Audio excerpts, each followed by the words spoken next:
Bienvenidos jóvenes de noveno grado, les saluda el profesor Josué Izaguirre.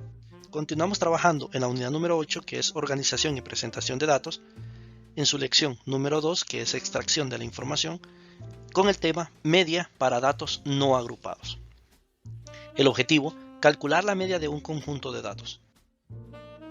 Vimos nosotros en sexto grado, o se vio en sexto grado, lo que es la fórmula para calcular la media de un conjunto de datos numéricos, que esto es la suma de todos los números entre la cantidad de números que son. Donde también podemos decir que la cantidad de datos total se le conoce como la suma total de las frecuencias. Veamos entonces el siguiente ejemplo. En la asignatura de Ciencias Naturales, un estudiante obtuvo las siguientes notas en cada uno de los 4 parciales. ¿Cuáles fueron las calificaciones? Primer parcial 80, segundo parcial 85, tercer parcial 80 y cuarto parcial 75. La pregunta es, ¿cuál es la media obtenida por el estudiante en la asignatura de Ciencias Naturales? Como recordemos que hablar de promedio es lo mismo que hablar de media, ¿sí? Es exactamente lo mismo. En virtud de esto, entonces vamos a decir que para encontrar la media sería la suma de las 4 notas y esta suma la vamos a dividir entre 4 datos, o entre 4, que es el número de datos. Entonces, por lo tanto sería 80 más 85 más 80 más 75 entre 4. Sumamos los números 80 más 85 más 80 más 75 y esto nos da un valor, y ese resultado lo dividimos entre 4, que nos da un resultado total que es 80. Como tal, ese sería entonces el promedio del estudiante.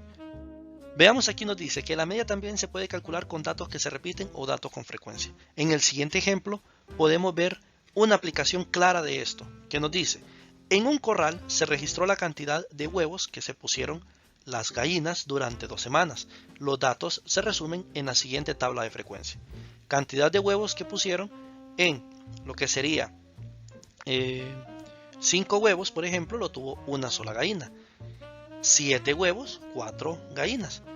9 huevos lo pusieron solamente 3 gallinas y 11 huevos solamente una gallina, para hacer un total de ¿cuánto? 20 huevos. ¿Sí? Ese es el total de gallinas, que estuvieron en este ensayo. Entonces, para encontrar la media es la suma de todos los datos, pero vemos que solo una gallina puso 5 huevos, entonces solo una vez vamos a colocar 5. Más, ¿cuántas gallinas pusieron 6 huevos? 2. Entonces 2 veces vamos a sumar el 6. Entonces más 2 veces el 6. Más 4 veces el 7. Más 6 veces el 8. Más 3 veces el 9. Más 3 veces el 10. Más una vez el 11. Esto lo vamos a dividir entre lo que sería la suma de la frecuencia de las gallinas. O bien, vamos a decirlo de la siguiente forma. Que vamos a multiplicar este valor de la cantidad de huevos por su frecuencia. En otras palabras, quiere decir 5 por 1, más 6 por 2, más 7 por 4, más 8 por 6, y así sucesivamente, 9 por 3, 10 por 3 y 11 por 1, dividido entre el total, que es 20 gallinas. ¿Sí? O sea que este primer paso lo podemos omitir y simplemente escribirlo de esta forma, de manera inmediata. ¿Para qué? Para hacerlo más práctico y sencillo el ejercicio. Realizamos esta multiplicación de 5 por 1, que es 5, 6 por 2, 12, 7 por 4, 28, 8 por 6, 48, 9 por 3, 27, 10 por 3, 30, 11 por 1, que es 11, sobre 20. Realizamos esta suma respectiva de 5 más 12 más 28, que es 161. Entre 20, 161 entre 20, que es 8.5 aproximadamente. La media, entonces decimos que va a ser la suma de ¿quién? Del valor por la frecuencia que tiene dicho valor, entre la suma de todas las frecuencias, o sea, el total de datos. Muchas gracias por su atención, deseándoles muchos éxitos.